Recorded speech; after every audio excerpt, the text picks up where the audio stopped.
Hello, this is Krishna और मैं आपका स्वागत करता हूं फिजिक्स ज्ञान मुकेश नायक चैनल में। आज का जो चैप्टर होने वाला है ना बच्चों, वो ना बड़ा इंटरेस्टिंग सा है और आप लोगों को ये सब चीज़ें देखने के लिए जाना पड़ेगा एक माइक्रो वर्ल्ड में, है ना, क्योंकि हम लोग देखने वाले हैं माइक्रो ऑर्गेनिजम्स के बारे में, है ना। माइक्रो ऑर्गेनिजम्स क्या होते हैं, कैसे होते हैं, कैसे ये लाइफ का मतलब शुरुआत करते हैं, कैसे इनके वजह से लाइफ आई है और माइक्रो ऑर्गेनिजम्स क्या रोल प्ले करते हैं हमारे इस धरती पर।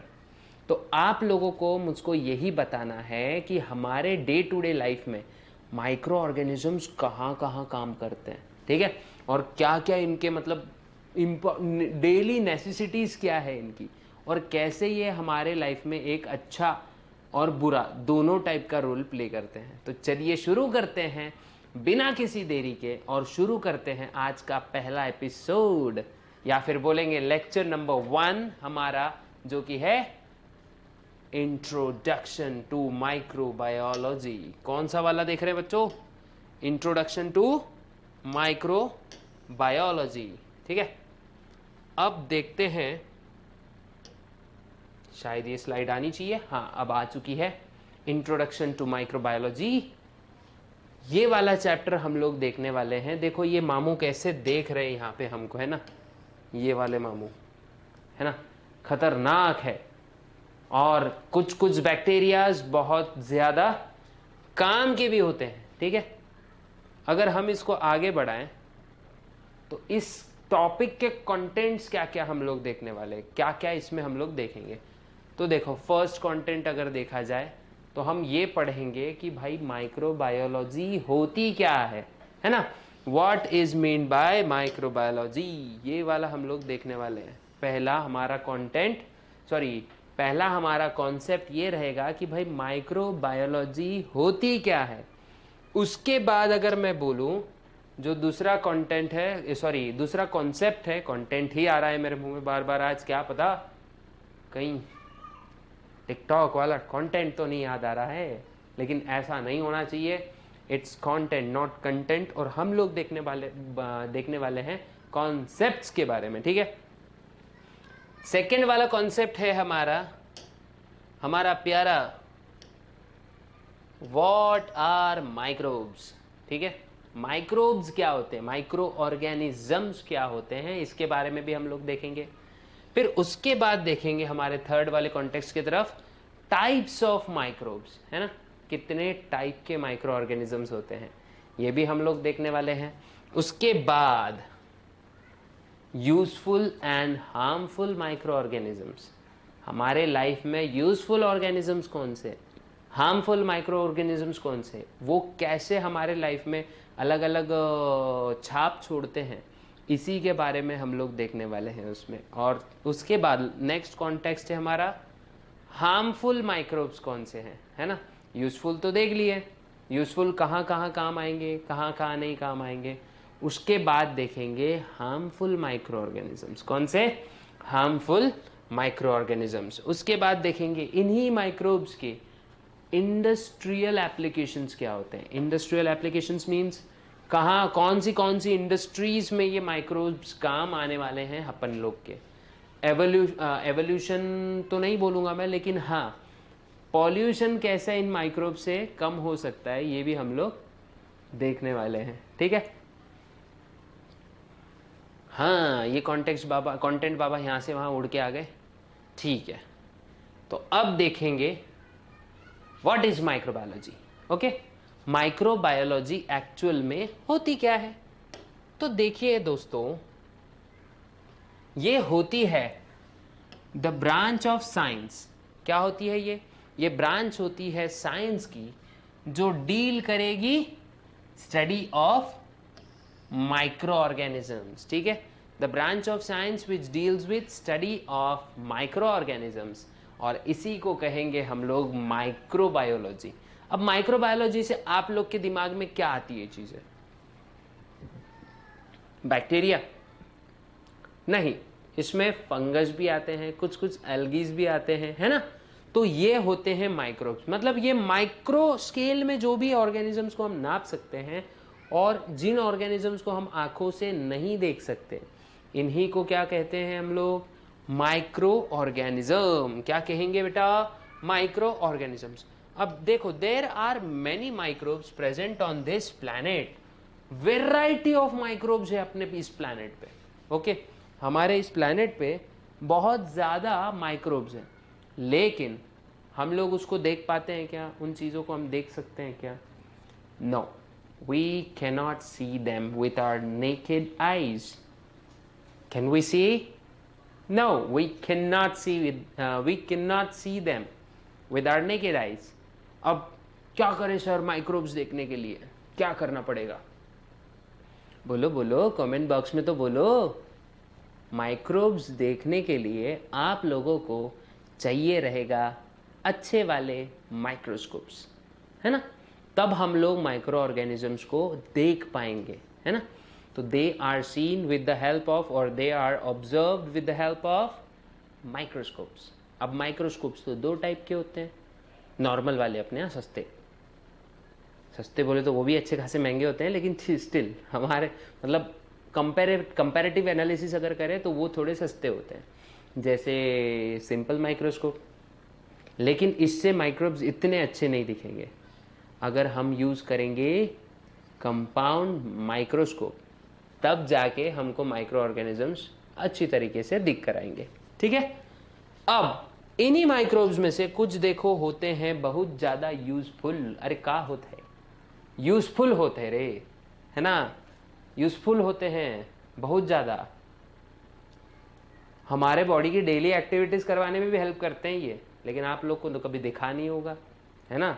बस मज़े अपनी ज़िंदगी में व्यस्त, कौन देखे इन बेचारों को, है ना? लेकिन हाँ, जितने ये बेचारे होते हैं, जितने ज़्यादा बेचारे होते हैं, उतने ही ज़्यादा डेंजरस भी हो सकते हैं, ठीक है?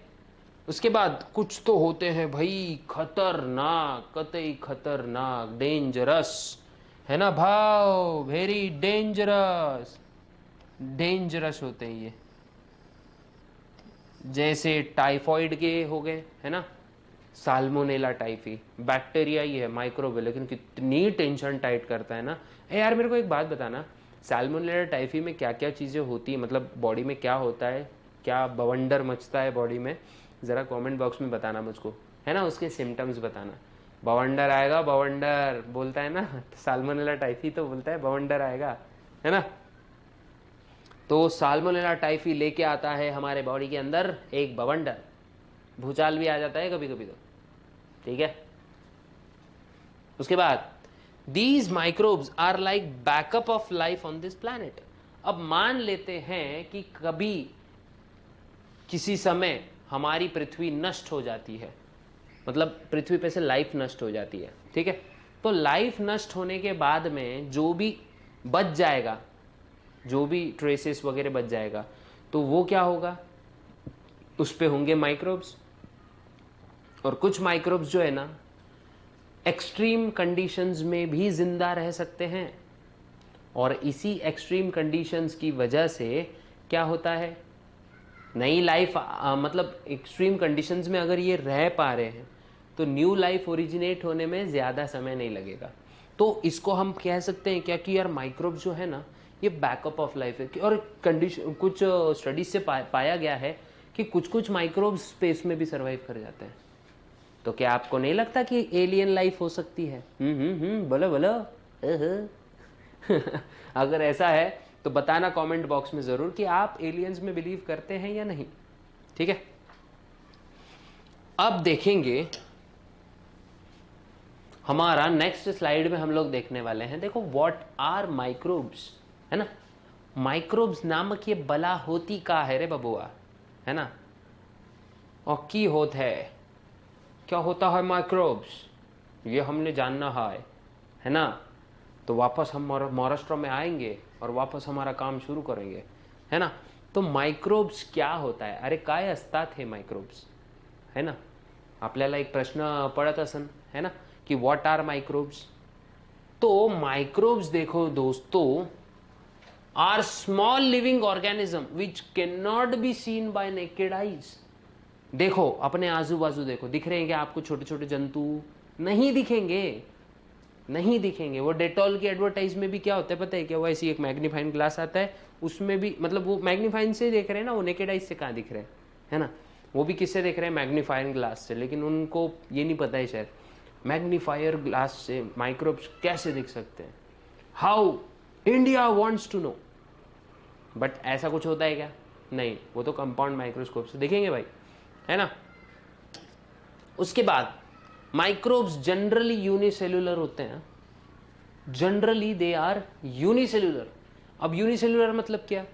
अरे भैया एक सेल से बने होंगे, कितने सेल से?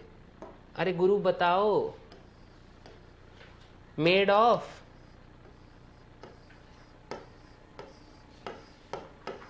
सिंगल सेल, यानी इनकी पूरी बॉडी सिंगल सेल से बनी रहेगी। अरे यार आप लोगों को दिख नहीं रहा होगा ना, ये ब्लैक से लिखेंगे, एक मिनट। हाँ देखो, they are made up of single cell,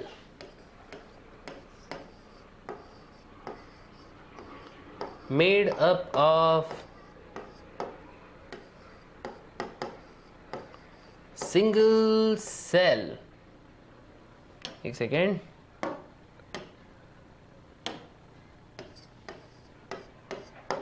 कितने सेल्स का बना होगा बच्चों ये? They are made up of single cell, है ना? इसके बाद अगर मैं नेक्स्ट तरफ देखूं, exist as a single cell, मैंने वैसे ही जो मैंने वो लिखा था यही है, they exist as a single cell. उसके बाद हर तरफ मौजूद है, बहुत कम एरिया ऐसा होगा जहां पे माइक्रोब्स ऑलमोस्ट 0% है। देखो अपनी दीवार से लेके, मतलब हाँ, if we see the wall, from wall to the tree so tall, microbes are present, है ना? From the sea to the air which is so free, microbes are present. हर जगह आप लोग को मिलेंगे माइक्रोब्स, है ना? ऑलमोस्ट लावा है ना, लावा के थोड़े पास पास तक भी गए ना अपन लोग, मतलब एकदम लावा के अंदर नहीं हो, तैरते बैठेंगे, चटके जब मर जाएंगे बेचारे, है ना? लेकिन अगर देखेंगे हम गर्म पानी के सोर्सेज होते हैं तो वहाँ पे भी माइक्रोब्स पाए गए हैं। अब गर्म पानी के सोर्स का एक माइक्रोब जो मुझको याद आ रहा है, उसका नाम है थर्मस एक्वाटिकस, है ना? कौन सा माइक्रोब है ये? Thermos aquaticus.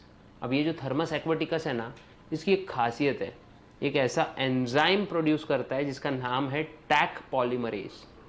जो डीएनए रेप्लिकेशन में, जो आर्टिफिशियल डीएनए रेप्लिकेशन है, जिसको हम पॉलीमरेज चेन रिएक्शन भी बोलते हैं, उसके लिए ये बहुत ज़्यादा इंपॉर्टेंट है। ओके, उसके बाद on the basis of their cellular structures, microbes जो है ना फॉलोइंग क्लासेस में डिवाइडेड है। देखो they are divided into 2 categories. कितने कैटेगरीज है इनके? 2। देखो हम लोग यार डिवीजन से क्या होता है पता है क्या? हम लोग को समझ में आता है कि स्टडी करना बहुत ज़्यादा आसान हो जाता है अगर हम डिवाइड करें ऑर्गेनिजम्स को और प्रॉपरली उनको एक सही मायने में क्लासीफाई कर दें। तो इससे क्या होता है, हमको एक हद तक बहुत ज़्यादा नॉलेज मिलती है कि कैसे ये ऑर्गेनिजम्स जो है आगे आगे, मतलब इनको स्टडी कैसे करना है, ये हम लोग को पता चल जाता है कि नहीं? तो अगर आप लोग को यहाँ तक समझ में आ गया है तो प्लीज़ एक कमेंट बॉक्स में बता देना, है ना, कि सर नहीं आपने जो एक्सप्लेन किया ना बहुत अच्छा था। और हाँ एक और चीज़ यार, आप लोग सब्सक्राइब नहीं करते हो ना, सब्सक्राइब करो चैनल को, है ना? सब्सक्राइब करने से यार हम लोग का भी मोटिवेशन बढ़ता है। लाइक करा करो यार, मज़ा आएगा, मिलेंगे अच्छे अच्छे लेक्चर्स, है ना? तो आप क्या करते हो, बस देखकर भाग जाते हो। ऐसा देखकर भागना नहीं चाहिए, है ना? दिलेरी दिखाओ, थोड़ा सा प्यार दिखाओ, करो सब्सक्राइब बटन प्रेस करो, नोटिफिकेशन आइकॉन दबाओ, है ना? अब अगर देखा जाए ये एक ही एरो आ चुका है यहाँ पे, लेकिन उसको नहीं पता कि आगे बहुत सारे कॉन्सेप्ट्स बाकी हैं। देखो क्लासीफाई कैसे कर सकते हैं हम माइक्रोब्स को। देखो आप लोग को मैं पूरा ये इंट्रोडक्टरी पार्ट बता रहा हूँ क्योंकि ये ज़रूरी है। भले आप लोग को मेन एग्जाम में ये चीज़ आ रही हो नहीं आ रही हो, लेकिन आपको ये चीज़ें पता होनी चाहिए क्योंकि 11th और 12th नीट में ही इसका बहुत ज़्यादा यूज़ होने वाला है। और हमेशा मेरे को एक बात बताओ यार, अगर आपका बेस स्ट्रांग रहेगा तो आपकी बिल्डिंग अच्छी बनेगी। और 10th 9th आपका बेस है, तो अगर बेस करना हो स्ट्रांग तो सब्सक्राइब ज़रूर करो। It's a huge request from me, okay. और हाँ, अपने गुरु का आदेश भी समझो इसको तो भी चलेगा। मजाक कर रहा हूँ। लेकिन क्लासिफिकेशन अगर देखें हम माइक्रोब्स का, नॉट ओनली माइक्रोब्स, पूरे लिविंग ऑर्गेनिजम्स, हाँ पूरे लिविंग ऑर्गेनिजम्स 2 कैटेगरीज में बांटे हैं। मैं सिर्फ माइक्रोब्स की बात कर रहा था तो भी मैंने इसको ले लिया, नहीं तो बोलेंगे सर को तो आता नहीं है, वो तो लिविंग ऑर्गेनिजम्स है, हर कोई इसमें डिवाइडेड है। लेकिन मैं आपको ये बताना चाह रहा हूँ कि यूनिसेलुलर ऑर्गेनिजम्स भी 2 क्लासेस में डिवाइड किए जा सकते हैं, ठीक है। एक तो है प्रोकैरियोट्स। अब ये कैसे होते हैं बच्चों? ये होते हैं primitive. What is primitive? Develop नहीं है। फिर ये होते हैं, इसमें पूरे बैक्टीरिया आते हैं। किंगडम मोनेरा है ना, किंगडम मोनेरा बैक्टीरिया पूरे किंगडम मोनेरा में है। उसके बाद में इनके पास कोई मेम्ब्रेन बाउंड सेल ऑर्गेनल्स नहीं रहेंगे, है ना। उसके बाद नो न्यूक्लियर मेम्ब्रेन, ये सब मैं आऊंगा इसके ऊपर, आने वाला हूं मैं, जल्द आने वाला हूं, टेंशन मत लो। उसके बाद में इसमें कोई भी टाइप का न्यूक्लियस नहीं रहेगा, लेकिन हाँ न्यूक्लियोइड प्रेजेंट रहेगा। क्या प्रेजेंट रहेगा बच्चों? Nucleoid is present. आपको अगर ठीक से क्लियर दिख रहा हो तो आप लोग इसके स्क्रीनशॉट्स भी ले सकते हैं, ठीक है। Nucleoid is present. उसके बाद मैं बोलूंगा यूकैरियोटिक ऑर्गेनिजम्स, है ना। देखो यूकैरियोटिक ऑर्गेनिजम्स जो है, जो ये होंगे डेवलप्ड। कैसे होंगे ये? डेवलप्ड होंगे। डेवलप्ड मतलब इनमें इनके सेल स्ट्रक्चर बहुत अच्छे होंगे। I will come back to that topic, what is mean by developed and primitive. उसके बाद परफेक्ट सेल स्ट्रक्चर होगा इनका, मतलब थोड़े से अच्छे डेवलप। परफेक्ट तो कोई नहीं है यार, कोई भी परफेक्ट नहीं है, लेकिन स्टिल ये परफेक्ट सेलुलर स्ट्रक्चर बनाएंगे एक। इनके पास मौजूदगी होगी न्यूक्लियस की। किसकी? न्यूक्लियस की मौजूदगी होगी। अब आप लोग को भी पता है न्यूक्लियस में क्या होता है बच्चों? न्यूक्लियस में होता है हमारा प्यारा डीएनए। क्या होता है? डीएनए इज प्रेजेंट, है ना। न्यूक्लियस में क्या होता है? डीएनए में प्रेजेंट होता है। मतलब इन शॉर्ट अगर मैं बोलूं, शॉर्ट में अगर मैं बताऊं तो डीएनए मतलब बोलो क्रोमोसोम अपना, क्योंकि डीएनए से ही क्रोमोसोम बनता है ना।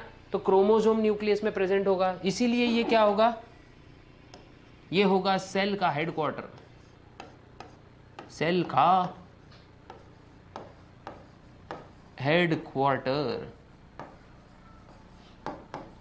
ये होगा सेल का हेडक्वार्टर। सेल का हेडक्वार्टर मतलब क्या? सेल की जितनी भी गतिविधियां हैं सब न्यूक्लियस से कंट्रोल होने वाली हैं। ये बात याद रखना जरूर। समझ गए हुजूर? उसके बाद में अगर मैं थोड़ा सा देखो आगे, अब देखो इसमें होंगे membrane bound cell organelles. Okay, इसमें क्या होगा? Membrane bound cell organelles. Membrane bound cell organelle मतलब हर अपने ऑर्गेनल, जो इनका ऑर्गेनल है ना, मान लो यार अपन व्हाइट कलर से बता रहे हैं, मान लो ये एक ऐसा सेल है, ओके। मान लो ये एक माइटोकॉन्ड्रिया है, ये न्यूक्लियस है, ये अलग अलग टाइप के ऑर्गेनल है, ओके। मान लेते हैं ना, जस्ट मानने के लिए हम लोग ये ले रहे हैं। अब इसके ऊपर क्या होगा? अलग अलग सेल ऑर्गेनल होंगे। जैसे देखो न्यूक्लियस के ऊपर अपनी एक ऐसी कवरिंग होगी, दिख रही होगी आपको। इसके ऊपर भी अपनी एक कवरिंग रहेगी, इसके भी ऊपर अपनी एक कवरिंग रहेगी, इस पर भी और इस पर भी। मतलब हर टाइप के सेल ऑर्गेनल पे अपनी अपनी कवरिंग होगी, जिसको अपन बोलेंगे मेम्ब्रेन बाउंडिंग। और फिर बाद में ये सब चीज़ें कहाँ होगी? ऐसी साइटोप्लाज्म में मौजूद होगी। शायद आपको दिख रहा होगा ये सब चीज़ें, है ना। ये आपको दिख रहा होगा साइटोप्लाज्म में। फिर ऐसा मतलब ये पूरे साइटोप्लाज्म में अपनी अपनी कवरिंग होगी इसको, ठीक है। और इसीलिए यही चीज़ें इनको क्या बनाती है? डेवलप बनाती है। उसके बाद अगर मैं बताऊं आपको, इसमें जो किंगडम आता है वो है किंगडम प्रोटिस्टा। प्रोटिस्टा के जो ऑर्गेनिजम्स होंगे ना बच्चों, वो होंगे यूकैरियोटिक ऑर्गेनिजम्स। कौन से ऑर्गेनिजम्स होंगे ये? Eukaryotic organisms. और इसी के साथ अपना ये वाला एपिसोड हम लोग एंड करेंगे। तो हमने क्या देखा प्रीवियस एपिसोड्स में? अगर मैं बताऊं आपको, शुरुआत से एक छोटू सा रिवीजन लूं, ठीक है? अच्छा, एनिमेशंस है ना इसमें, तो थोड़ा फर्स्ट स्लाइड पे जाने को थोड़ा टाइम लेगा ये। अच्छा,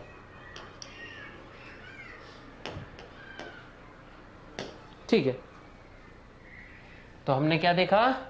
ये ऑर्गेनिजम्स होते हैं प्रिमिटिव, उसके बाद इंक्लूड्स बैक्टीरिया, पूरे मोनेरन इसके अंदर प्रेजेंट हो गए, है ना?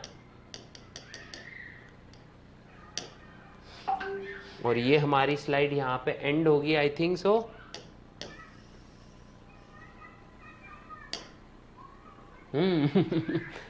एरोस जो है हमारे उड़ उड़ के आ रहे हैं यहाँ पे अभी।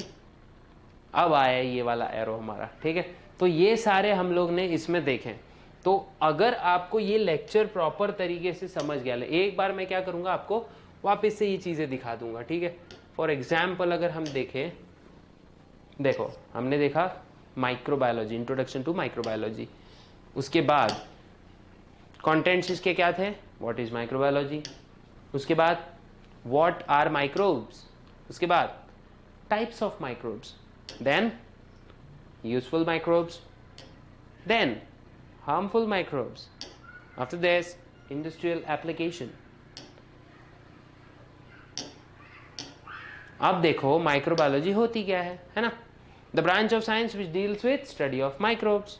माइक्रोब्स जो है ये कुछ कुछ यूजफुल भी होते हैं, कुछ कुछ हार्मफुल भी होते हैं। फिर माइक्रोब्स जो है ये बैकअप है लाइफ का अर्थ के ऊपर अपने। क्या है ये बच्चों? ये है बैकअप लाइफ का ऑन दिस प्लैनेट। उसके बाद अगर मैं बोलूँ व्हाट आर माइक्रोब्स, हमको जो भी ऑर्गेनिजम्स आंखों से नहीं दिखेंगे वो माइक्रो स्केल्स में आएंगे और उन्हीं को माइक्रोब्स बोलेंगे हम लोग, है ना? माइक्रोब्स जनरली यूनिसेलुलर होंगे, उसके बाद में सिंगल सेल के फॉर्म में होंगे, उसके बाद हर जगह मौजूद होंगे। फिर इनके दो कैटेगरीज होंगे बेस्ड ऑन देयर स्ट्रक्चर। और ये दो कैटेगरीज कौन से हैं? सबसे पहले क्लासिफिकेशन ऑफ माइक्रोब्स में पहला वाला प्रोकैरियोटिक माइक्रोब्स, प्रिमिटिव होंगे, बैक्टीरिया मौजूद होगा पूरा इसमें। फिर ये मोनेरा होंगे, है ना? मोनेरन किंगडम्स, मोनेरन्स बोलेंगे इनको, ये किंगडम मोनेरा से बिलोंग करेंगे। इनके पास न्यूक्लियस नहीं होगा, इनके पास न्यूक्लियोइड होगा, न्यूक्लियर मेम्ब्रेन नहीं होगी। सेल ऑर्गेनेल्स तो जनरली बहुत मतलब ना के बराबर होते हैं, और है भी, तो उस पर कोई भी टाइप का मेम्ब्रेन नहीं आएगा। न्यूक्लियोइड प्रेजेंट होगा जैसे मैंने आपको बताया। सस्पेंडेड डीएनए का फॉर्म होता है एक्चुअली इनका ये। फिर उसके बाद में यूकैरियोटिक ऑर्गेनिजम्स ये डेवलप्ड होंगे, ये परफेक्ट सेलुलर स्ट्रक्चर शो करेंगे। उसके बाद अगर मैं बताऊं, न्यूक्लियस इनमें प्रेजेंट रहेगा, उसके बाद मेम्ब्रेन बाउंड सेल ऑर्गेनेल्स इनके पास रहेंगे, और फिर यूनिसेलुलर होंगे। इसमें यूनिसेलुलर ऑर्गेनिजम्स अगर मैं देखूं तो वो आएंगे किंगडम प्रोटिस्टा के ऑर्गेनिज्म। तो प्रोटिस्टेंट्स होंगे जो फॉर एग्जांपल अमीबा, पैरामीशियम, ये सब होंगे यूकैरियोटिक यूनिसेलुलर माइक्रोब्स। ओके, और अगर अच्छा लगा हो आपको लेक्चर तो सब्सक्राइब कीजिए। थैंक्स, आपने ये वीडियो को देखा। और हाँ, लाइक शेयर कमेंट करना बिल्कुल मत भूलिएगा। जय हिंद।